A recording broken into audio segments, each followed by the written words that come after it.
Thank you very much. I'll have an executive order.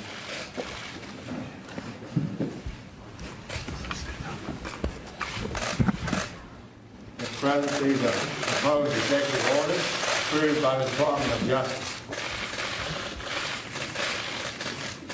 Enforcing federal law with respect to the transnational criminal organization and preventing international trafficking. As accepted. Thank you.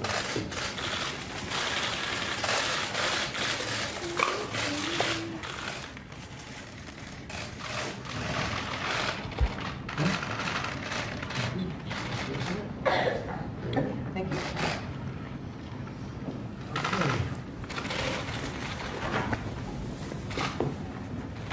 Task Force on Crime Reduction and Public Safety.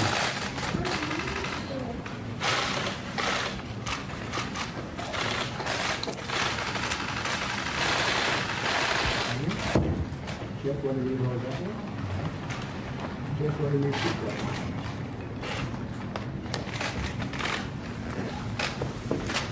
Preventing violence against federal, state, tribal, and local law enforcement officials.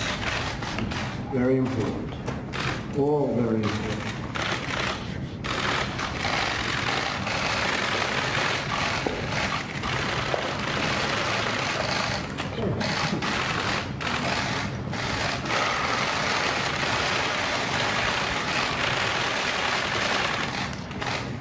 Thank you all very much. Jeff, I know you're going to do a fantastic job. Good luck. Thank you.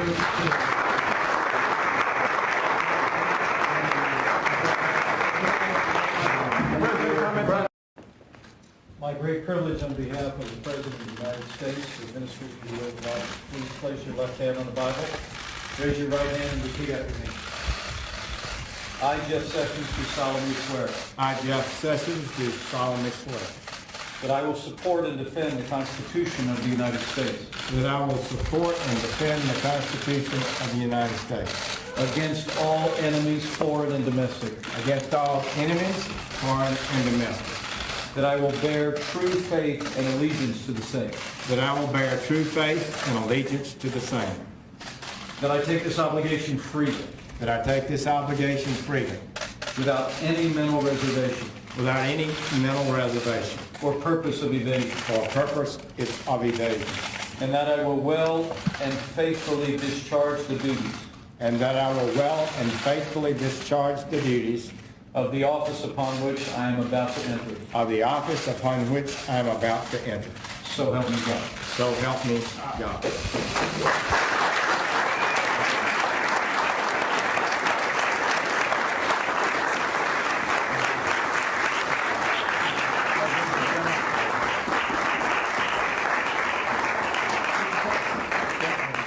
Mr. President, any reaction to Judge Gorsuch's comments about you, sir?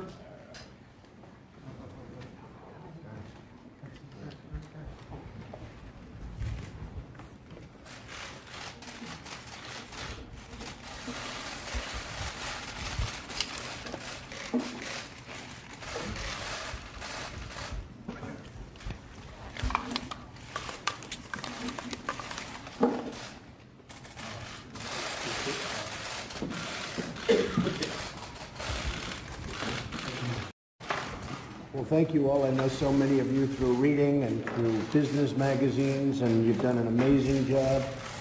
And I want to congratulate you, and I know you're under pressure from a lot of foreign elements and foreign carriers. I've been hearing that a little bit. At the same time, we want to make life good for them also. They come with big investments. In many cases, those investments are made by their governments, but they are still big investment. I'm thrilled to welcome the leaders of the airline industry to the White House. Your industry supports over 10 million well-paying U.S. jobs and creates almost $1 trillion in economic activity, which is really big stuff, really amazing. Last year, our airlines moved approximately 2 million people each day in our country, which is an incredible number of people, and they move them well, despite the bad equipment that the airports give you in many cases because they can't get approvals on anything, and we have a regulatory morass that's a disaster. And I can tell you that a lot of the new equipment that's ordered is obsolete the day they order it. And that's according to people that know, including my pilot. I have a pilot who's a real expert, and he said, sir, the equipment they're putting on is just the wrong stuff. So we'll talk about that. Because if we're going to modernize our systems, we should be using the right equipment. And I know Mr. Tilden is nodding. You know what I mean. I mean, it's one thing to order equipment, but let's order the right equipment. Probably the wrong equipment costs more. Probably buy the right equipment for less money.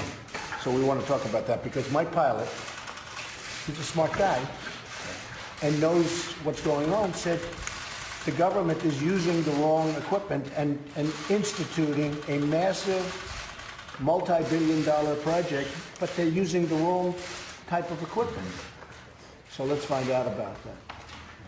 We want the traveling public to have the greatest customer service with an absolute minimum of delays and with the greatest convenience, all at the lowest possible cost. We want to help you realize these goals, and we will indeed help you realize these goals. Airport's very important to me. Travel, very important to me. I mean, as an example, somebody was saying yesterday to me that you go to China, you go to Japan, they have fast trains all over the place. We don't have one. I don't want to compete with your business, but we don't have one fast train. And it's the same thing with our airports. Our airports used to be the best. Now they're at the bottom of the rung. We've spent $6 trillion, think of it, as of about 2 months ago, $6 trillion in the Middle East. We've got nothing. We've got nothing. We never even kept a small, just even a little tiny oil well, not one little oil. I said, keep the oil. But we spent right now $6 trillion in the Middle East. We have nothing. And we have an obsolete plane system, we have obsolete airports, we have obsolete trains, we have bad roads. But we're going to change all of that, folks. So you're going to be so happy with Trump. I think you already are. So we want to help you realize these goals by rolling back burdensome regulations, and you people are regulated probably as much as almost anybody, although I can think of a couple of industries that are even worse. Lowering the overall tax burden on American business is big league. That's coming along very well. We're way ahead of schedule, I believe, and we're going to be announcing something, I would say, over the next 2 or 3 weeks that will be phenomenal in terms of tax. And developing our aviation infrastructure. Again, I want to thank you all for being here. So I want this to be a meeting of substance. I want to be able to do things for you. The auto industry was in. They left, they said it was the best meeting they've ever had. I even took them into the Oval Office. The head of Ford, the head of General Motors, the head of Fiat, others, they never saw the Oval Office. I said, you mean they never took you in? It was, you know how far away it was from the room? 10 feet. It was 10 feet across the hallway. But they never got taken in. I took them in. The auto companies are going to be making massive investments in Michigan and Ohio and Pennsylvania. A lot of the places where jobs have left.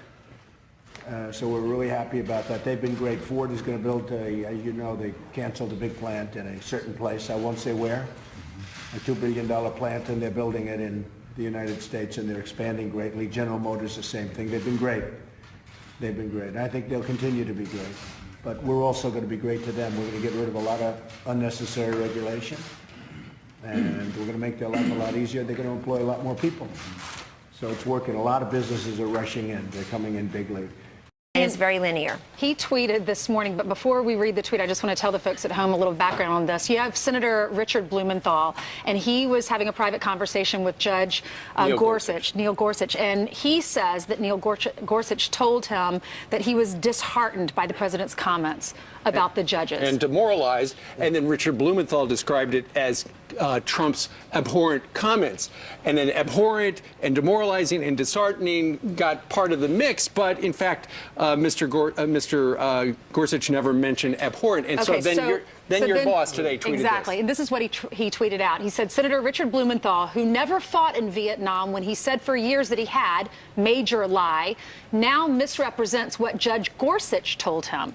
So what is he saying there at the White House about this?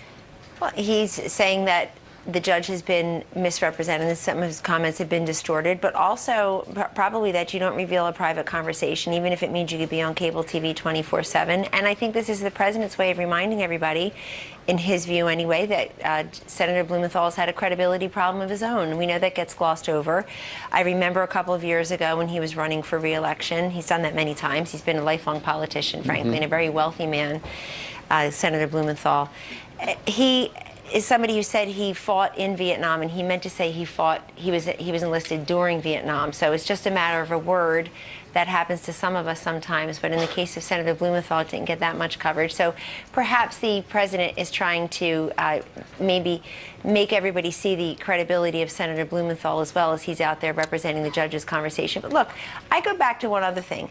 Two things. One is, remember during the confirmation hearings for other still unconfirmed nominees, that the president said at some point that he's very comfortable with his nominees expressing their own points of view. He said that when these folks were being grilled by the Democratic senators who ended up voting against them anyway, for no good reason except politics. He said, I want them to express their own independent views. So the president is very comfortable with that. Number two, what about when President Obama tried to shame the Supreme Court in front of the world at the State of the Union address after the Citizens United decision? You had Justice Alito literally shaking his head because it was just such a shocking thing to have a sitting president with the Supreme Court right in front of him, scolding them for an opinion that they talk about not having an independent judiciary, talk about interfering in different branches of government. But this is the different standard because it's a different standard applied to us in the Trump administration. But I'm glad that he said that, and we have full faith and confidence in Judge Gorsuch. We know his academic credentials, his judicial qualifications. Of course not. The president is very fully confident in the nominee.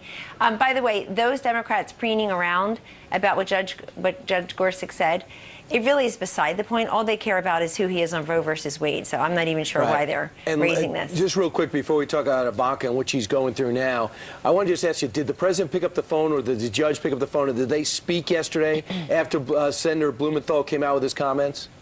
I'm not going to comment on that. I could just tell you that the president is fully confident in Judge Gorsuch. And he's fully confident. I mean, look at this. Look at this new polling data from Morning Consult. This is pretty cool. Look at on the blue is how much people support what the president is doing. Keystone XL, Affordable Care Act, sanctuary cities, 7 predominant countries from entering the U.S. I mean, this is what matters the most because America is paying attention to the way he's communicating and connecting with them on the substance. Sure. So go to Politico. It's a Politico Morning Consult poll if you want to get the details on that. And a Quinnipiac poll shows that 91% of Republicans love Donald Trump. They do. Basically because he keeps his promises. Everybody's just shocked that a businessman is about accountability and deliver. But you asked about Ivanka. I visited with her yesterday. You know, this is a very successful businesswoman twice. Obviously, she's stepped away from it now, but in the past, she's helped to run her family's real estate empire. And on the side, she developed another fully unbelievably entrepreneurial, wildly successful business that bears her name. And I think she's gone from 800 stores to 1,000 stores or 1,000 places where you can buy. You can certainly buy her goods online.